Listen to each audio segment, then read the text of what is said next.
Baik, jumpa lagi di channel tutorial Zebroid. Pada video kali ini saya akan berbagi saja bagaimana cara kita membuat virtual machine pada sebuah PC atau komputer dengan menggunakan software VMware Workstation Pro. Nah, kebetulan di sini saya pakainya versi 15 ya ini. Nah, yang harus kita siapkan sebelum kita membuat virtual machine di sini adalah installer Windows ataupun Linux yang akan kita instalkan pada virtual machine ya.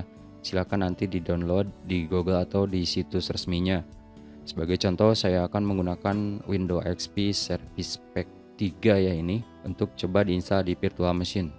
Oke, setelah semuanya siap, di sini kita langsung create a new virtual machine. Kemudian setelah itu kita pilih typical di sini, kemudian klik next. Nah, kemudian di sini kita arahkan untuk installer melalui file ISO ya. Dan langsung kita arahkan ke file ISO yang tadi sudah kita miliki. Setelah itu kita klik next lagi.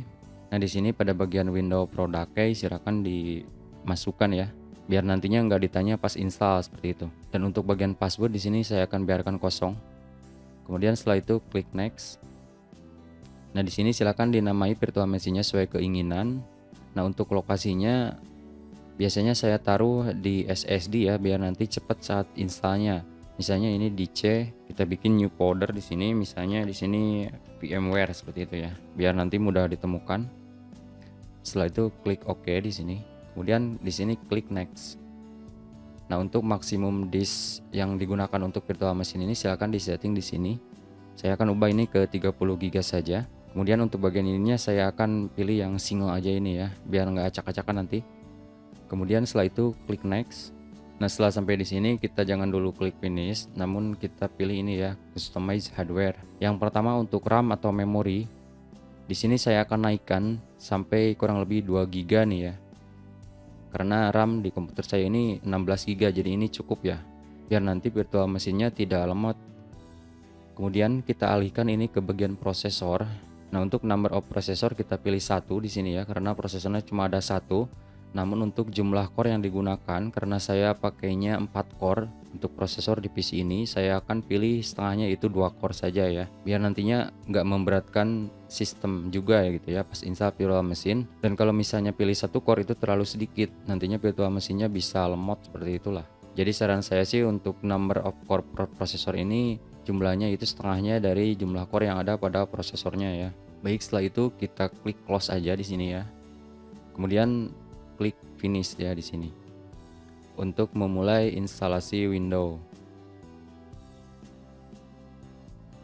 Nah, ini sudah mulai menginstal Windows, jadi kita ikuti langkah-langkah penginstalan Windows standar saja. Dan mungkin video ini akan saya percepat sampai selesai ya, karena nanti ada settingan berikutnya supaya tampilannya lebih oke ya.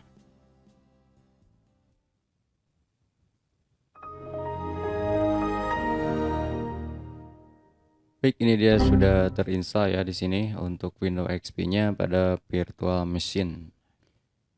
Nah, setelah masuk ke Windows biasanya ini otomatis akan diinstal VMware Tool ya di sini untuk memudahkan kita nanti saling berinteraksi antara komputer host dengan komputer di virtual machine ini. Kita tunggu saja sampai proses instalasinya ini selesai ya.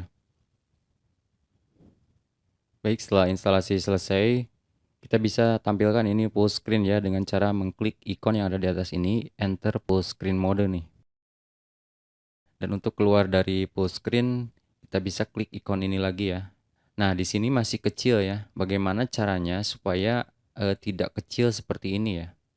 Oke, kita setting di bagian properties di sini. Kemudian di sini kita setting lagi ya ke resolusi yang ada pada monitor ini, resolusi tertinggi yaitu 1080 pixel di sini. Kemudian kita klik apply di sini ya. Nah, seperti itu. Kemudian klik OK. Nah, ini sudah tampilannya sudah besar ya, walaupun tidak di full screen. Dan bila mana kita full screen juga nanti otomatis dia menyesuaikan lagi seperti itu. Baik, demikian cara membuat virtual machine pada VMware Workstation untuk pemula ya. Jangan lupa like dan subscribe bagi yang belum. Terima kasih telah menonton.